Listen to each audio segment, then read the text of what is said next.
Kasi kahit anong mangyari ay di ako mawawala ng pag-asa. Ayaw kitang pilitin kung di ka pa handa. Sa susunod na lang, sa susunod na lang. Ayaw ko na bibitin, kaya mabuti pang ako'y uuwi na lang.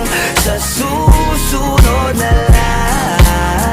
Napupuyat na ako kakapaalala, kumain at mag-ingat kung sakaling maggala ka. Lagi sinisipat ang imahe ng dalaga na pangarap makasama ko sa hirap at ginhawa. Tipikal na dahilan ng tagahanga mong hindi naghahanap ng iba kahit na nababatong. Naghihintay sa iyong sagot sa aking mga tinatanong, habang ang pamantayan mo ay pilit kong tinatalon. Kasi alam ko na hindi ka pa handa, may gusto kang makita pa sa akin at madama. Kaya eto ako naghahanda kung madapa.